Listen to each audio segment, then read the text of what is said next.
More Americans are kidnapped in foreign countries than you will ever hear about. It's increasingly becoming a crime of concern. We're being singled out.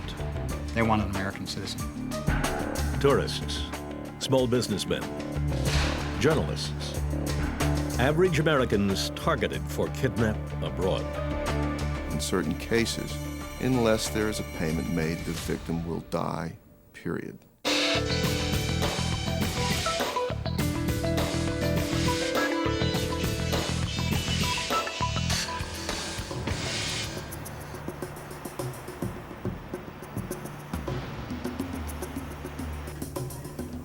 If you plan to travel outside the U.S., there's something you should know.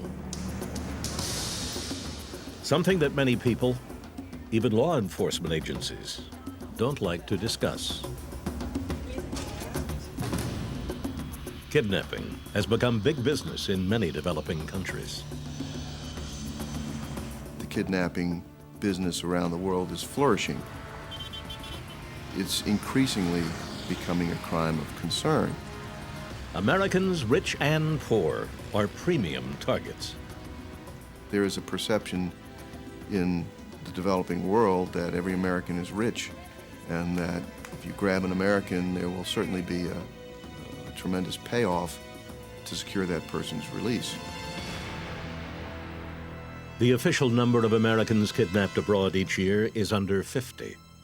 Unofficially, it is much more. The exact number isn't known because most of these crimes are kept off the books.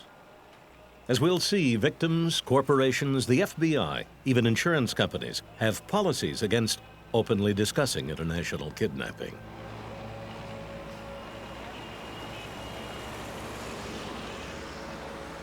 One kidnapping victim that did make headlines was Daniel Pearl. Pearl was a Wall Street Journal reporter, kidnapped in Karachi, Pakistan, January 23, 2002. As with many victims, Pearl's kidnapper lured him by pretending to be a helpful ally. Danny was trying to make contact with the leader of a radical faction. This guy gave every indication that he could broker that meeting, and so Danny went. This guy was a master kidnapper, and he got his hooks into Danny. Daniel Pearl first met his future kidnapper, Omar Sheikh, 2 weeks before the kidnapping. Everything about the meeting was a setup. Sheikh said his name was Chaudhry Bashir, and that he could help Pearl score a much sought-after interview. The next week, the interview time was set. It was 7 o'clock at night or so, not a terribly late time. I mean, I think 99 out of 100 journalists probably would have gone. Pearl went to that 7 o'clock rendezvous at the village restaurant, but later that night failed to show up for dinner as planned. His wife began a chain of phone calls. I got this phone call saying that Danny was missing, and it may be nothing, but we were worried, and then the subsequent call, we've got an email. The email's return address, kidnapperguy@hotmail.com, was flippant. The contents, harsh. There were 2 emails. This first one said, we've got him, he's a CIA agent, and these are our demands. The ransom demands were huge, including delivery of F-16 fighter planes to Pakistan, and the return of Pakistanis being held in a U.S. military prison. It was clear to the Wall Street Journal's managing editor that this kidnapping wasn't about ransom. It was about making political statements, first against the United States, and then against Israel. There was the second email, which was even more atrocious than the first, and it accused him not of being a CIA agent, but a Mossad agent, and said that unless their demands were met, they would kill him in 24 hours. Wall Street Journal reporter Daniel Pearl Daniel Pearl was investigating links between Pakistani groups and a restaurant, and he has not been seen since. As other news organizations reported on Daniel Pearl's kidnapping, they were reminded of their own vulnerabilities. Now all of us are concerned about our welfare, and I think all the journalists here in Pakistan are saying, there, but for the grace of God go I.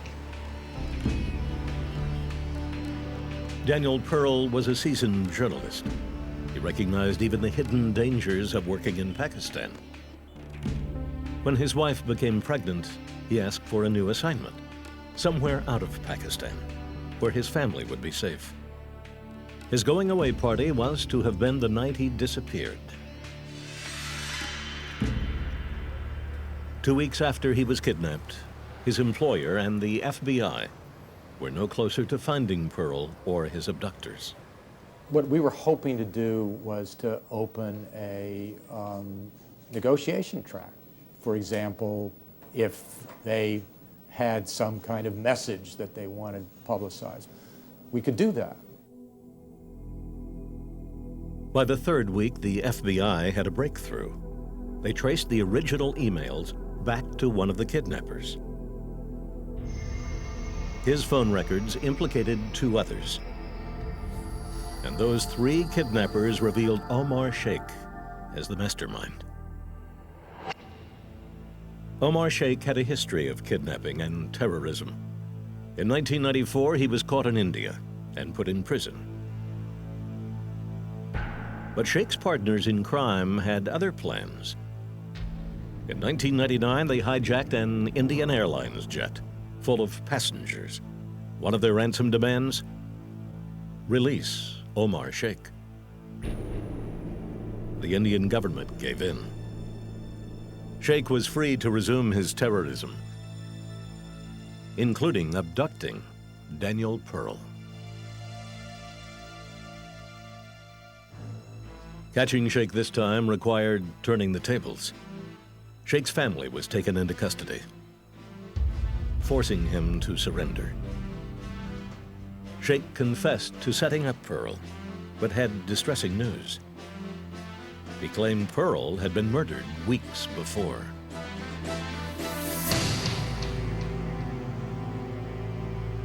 Final proof of Pearl's death came in the most gruesome way.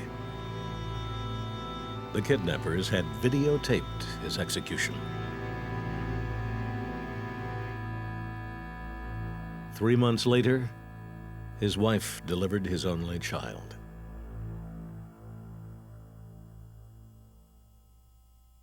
Daniel Pearl's kidnap and murder has galvanized Americans and intensified a movement to learn kidnap avoidance.